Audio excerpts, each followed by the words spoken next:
오늘 하나님의 말씀은 이사야 51장 9절에서 16절 말씀입니다.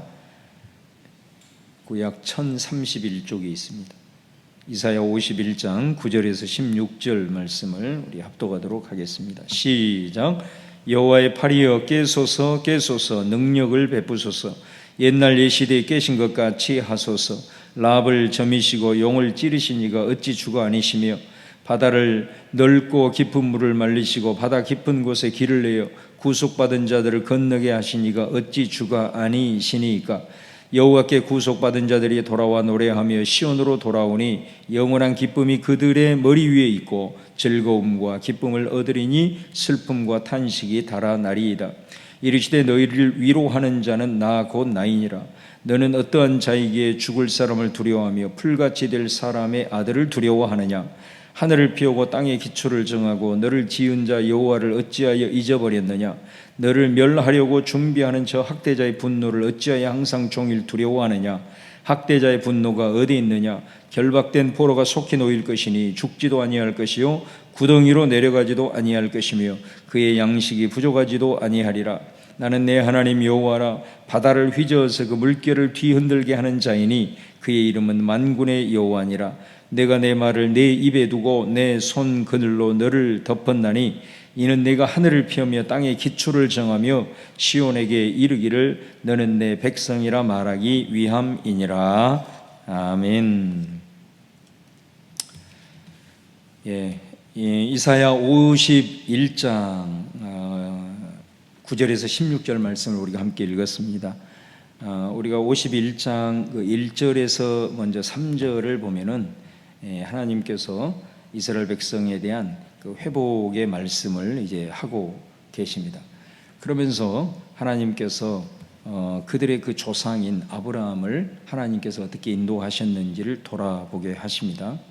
아브라함과 사라가 혼자 있을 때에 내가 그를 부르고 또 그에게 복을 주어 창성하게 했는데, 그 아브라함, 너희 조상인 아브라함을 돌아보고 하나님께서 그를 어떻게 불렀고 또 어떻게 그를 인도해 가셨고 어떻게 그의 삶을 창성하게 하셨는지를 돌아봐라. 그의 후손인 너희들도 하나님께서 반드시, 지금은 모든 시온이 황폐화된 그런 것 같지만은 반드시 그곳을 에덴같이 그리고 여호와의 동산같이 내가 해서 너희들로 하여금 기뻐함과 즐거움이 넘치게 하며 또 그곳에 여호와를 찬송하는 소리가 크게 일어날 것이다 라고 이제 하나님께서 말씀을 하시죠.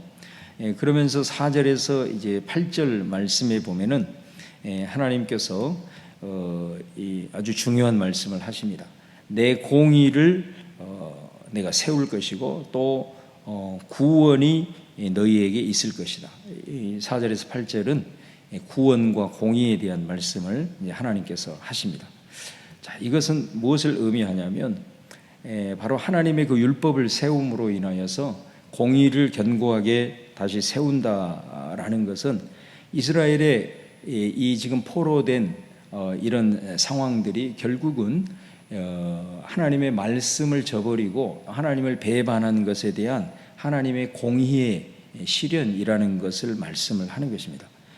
그래서 하나님이 그들과 언약을 맺은 대로 하나님을 의지하지 않고 또 우상을 섬기고 하나님의 말씀을 벗어버렸을 때 그들의 그 언약 관계가 깨짐으로 말미암아 하나님께서 공의대로 그들이 이제 하나님의 심판을 받아서 나라가 멸망하게 되었다라는 것을 하나님께서 분명하게 말씀을 하십니다.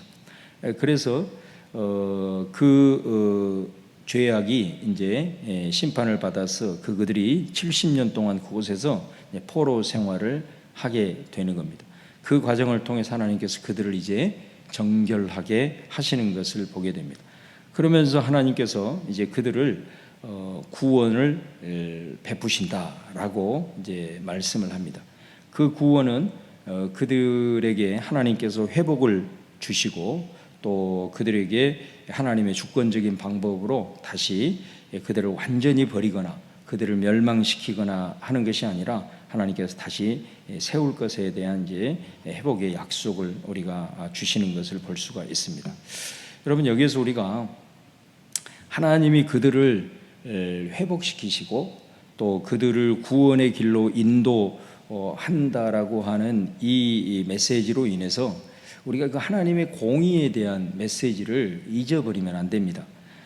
이것이 결국 예수 그리스도의 사역으로 이제 이어지는 이사야의 예언이기도 하지만 여러분 그렇습니다. 우리 인간이 하나님 앞에 죄를 짓고 더 이상 이제 회복될 수 없는 그런 상황 가운데 이제 놓여 있게 될 때에 하나님께서는 인간이 불쌍하기 때문에 그들을 구원해 주었다. 그들에게 은혜를 베풀어 주었다. 그래서 우리가 그 하나님께서 죄인된 우리를 사랑하셔서 우리를 구원하셨다라고 하는 요 메시지만을 우리가 생각할 가능성이 많습니다. 그런데 여러분, 우리 죄에 대한 대가는 철저하게 공의대로 집행이 되었지 않습니까? 바로 그것이 예수의 십자가인 거죠. 우리의 죄에 대한 대가가 없어진 게 아닙니다. 그것이 살아있어서 그 대가를 지불한 겁니다. 바로 그 지불을 한 것이 하나님이신 예수 그리스도가 인간의 몸을 입고 이 땅에 와서 친히 그 죄에 대한 대가를 다 받으신 겁니다. 공의가 실현이 된 거란 말이죠. 그래서 우리가 항상 하나님의 은혜, 또 하나님의 회복의 은혜, 또 이런 구원의 은총 이런 걸 생각할 때 우리가 자칫 하나님의 공의를 잃어버리는 이런 것이 있을 때 우리가 예수 그리스도를 믿는 이후에도 자칫 잘못하면 내 지은 죄에 대한 것들을 너무 당연하게 생각하는 경향이 있을 수 있습니다. 예수 그리스도를 통해서 우리가 모든 죄에 대한 문제가 해결될 수 있는 길이 열려졌기 때문에 그래서 우리는 이 하나님의 공의를 생각한다면 우리는 늘 하나님 앞에 회개하고 또 우리의 내가 생각지도 못했던 내 마음으로 지은 죄, 내 생각으로 지은 죄, 또 내 삶으로 지은 죄, 내가 기억하지도 못한 사람들과의 관계 속에서 지은 죄, 이런 모든 것들을 하나님 앞에 늘 자복하고 회개하는 그런 삶을 살아야 돼. 그러지 않고 우리가 하나님이 은혜로 다 덮어주시겠지 이렇게 해서는 안 된다라는 것입니다. 우리가 꼭 기억해야 됩니다. 우리의 모든 죄에 대한 대가는 우리는 예수 그리스도의 보혈의 은혜로 해결이 되지만은 히브리서 표현처럼 우리가 예수 그리스도를 믿는 하나님의 사람들이 구원의 은혜만 생각하고 또 회복의 은혜만 생각한다 보니 하나님 앞에 죄를 짓고 그런 연약한 가운데 있어도 회개하지를 않는 거예요. 그거는 결국은 내가 예수 그리스도를 다시 한번 십자가에 못 박는 행위가 된다라는 것을 우리가 기억하고 하나님의 공의와 구원의 역사들을 우리가 꼭 함께 기억할 필요가 있다라는 것입니다. 어찌하든 예수 그리스도 이전에 이 구약의 역사를 통해서 하나님께서는 하나님의 택한 백성이지만 그들이 죄 가운데 있을 때 그들을 완전히 멸하지 아니하시고 그러나 그들의 죄를 정결하게 하기 위해서 70년 동안 바벨론의 포로 생활을 하게 했던 것을 보게 되죠. 그 과정을 통해서 그들은 철저하게 다시 하나님 앞에 정결케 되었습니다. 예레미야가 그것을 약속을 말씀을 하고 있는 것을 이제 보게 되죠. 그 말을 지금 8절까지 말씀을 하고 있는 겁니다.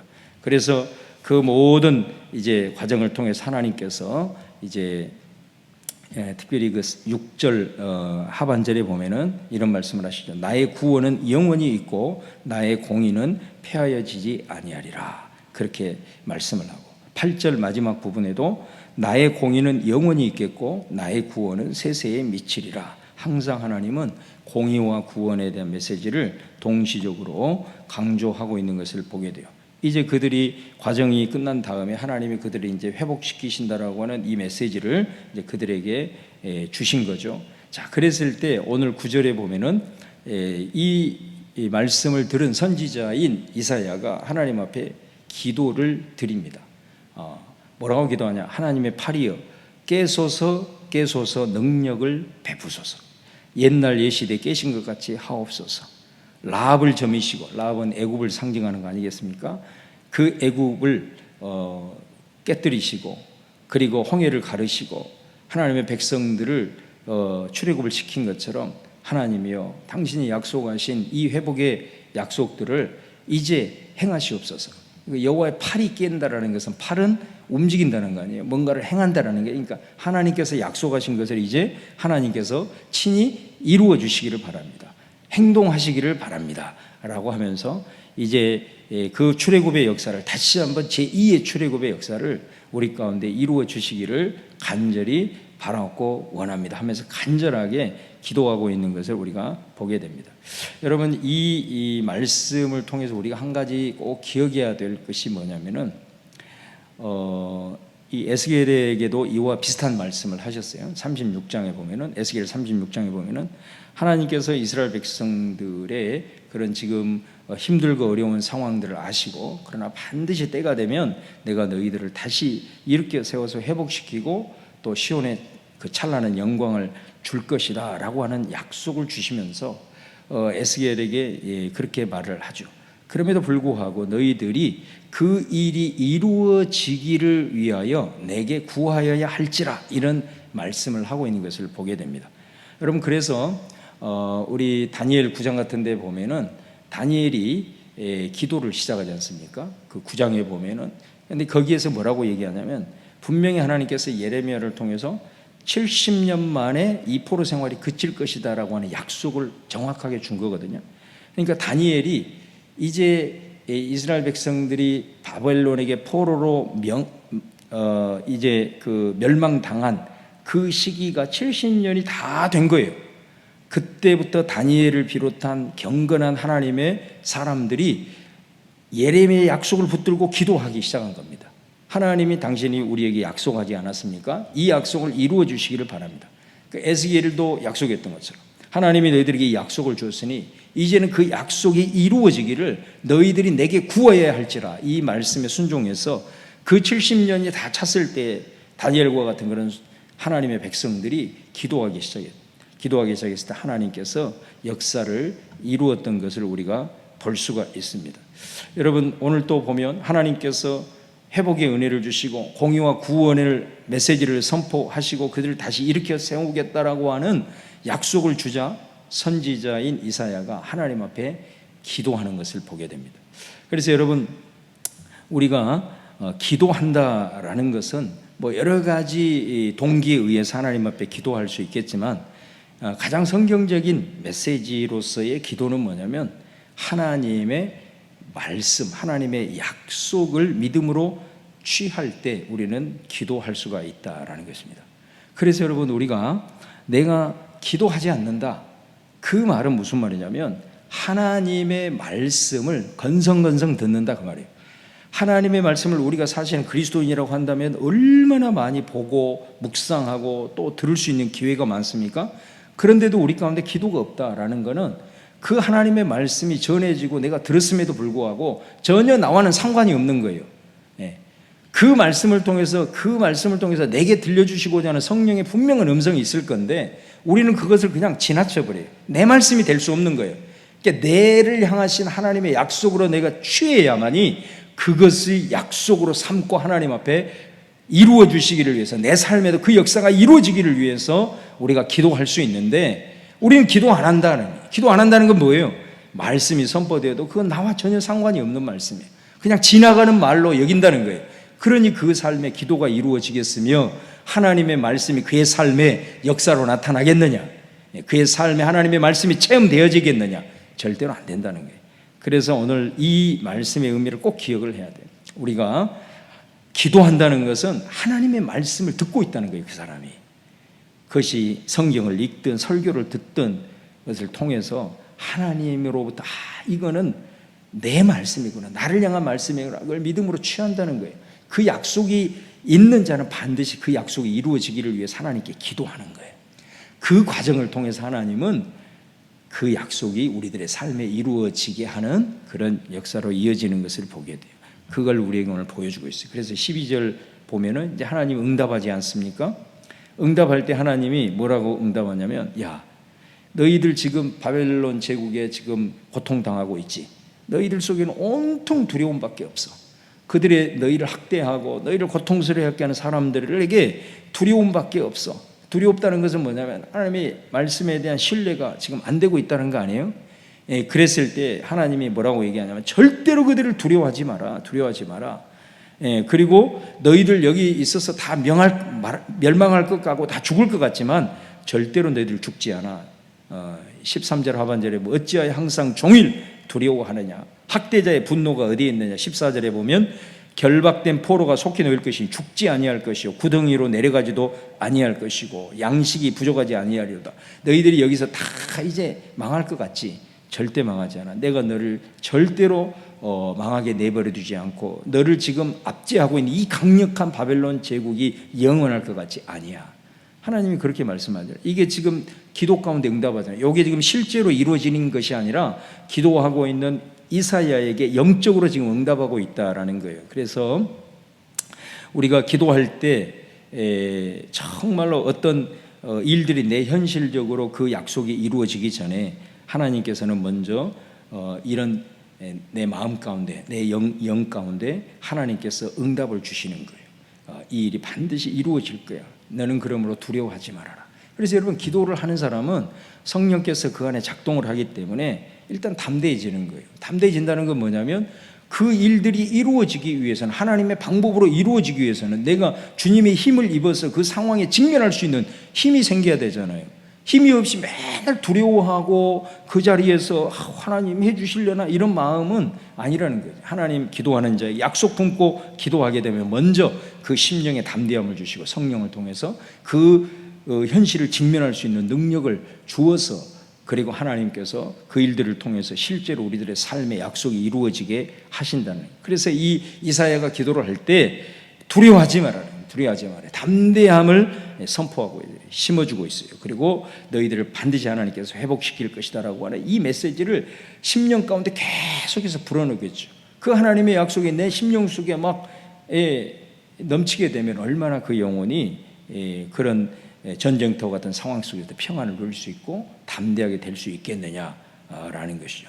그 과정을 통해 하나님께서 그 현실을 직면하게 하시고 또 그 현실 속에서 당신이 이루시고자 하는 주님의 거룩하신 뜻을 우리들에게 삶 속에서 이루게 하신다라는 메시지를 오늘 말씀하고 있습니다. 하나님께서는 회복의 약속을 선포하시고 이사야는 그 말씀을 아멘으로 취하고 기도하는 그에게 하나님께서 영적으로 응답하셔서 두려워하지 말고 그때를 기다리고 너 절대로 멸망하지 않으니까 포기하지 말고 끝까지 담대함을 잃지 말아라 라고 말씀을 하시고, 때가 되어 하나님께서 그들을 회복해서 정말 기적적인 방법으로 주의 거룩한 역사를 이루는 것을 볼 수가 있습니다.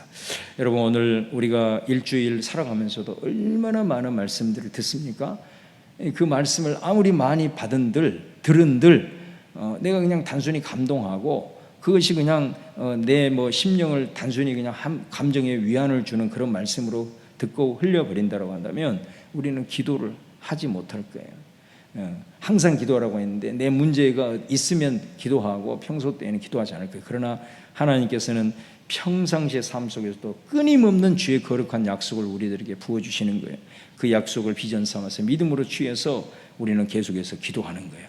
그 기도할 때에 그 약속을 영적으로 우리에게 담대하게 하셔서 현실의 삶에 체험하게 하시는 이 구도를 좀 오늘 말씀을 통해서 여러분들이 좀 붙들고, 무엇보다도 기도가 지속적으로 우리가 믿음의 기도를 올려드리기 위해서는 하나님의 말씀을 통해서 나를 향한 약속으로 받을 수 있는 그 믿음, 이것을 우리가 늘 품고 말씀을 대하는 것이 대단히 중요하다라는 것을 여러분들에게 좀 말씀을 드리면서 오늘 또 주어진 말씀을 가지고 함께 기도하면서 계속해서 여러분들의 기도 생활이 멈추지 않고 이어질 수 있기를 주님의 이름으로 축원합니다.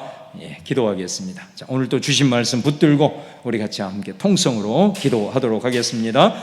주여,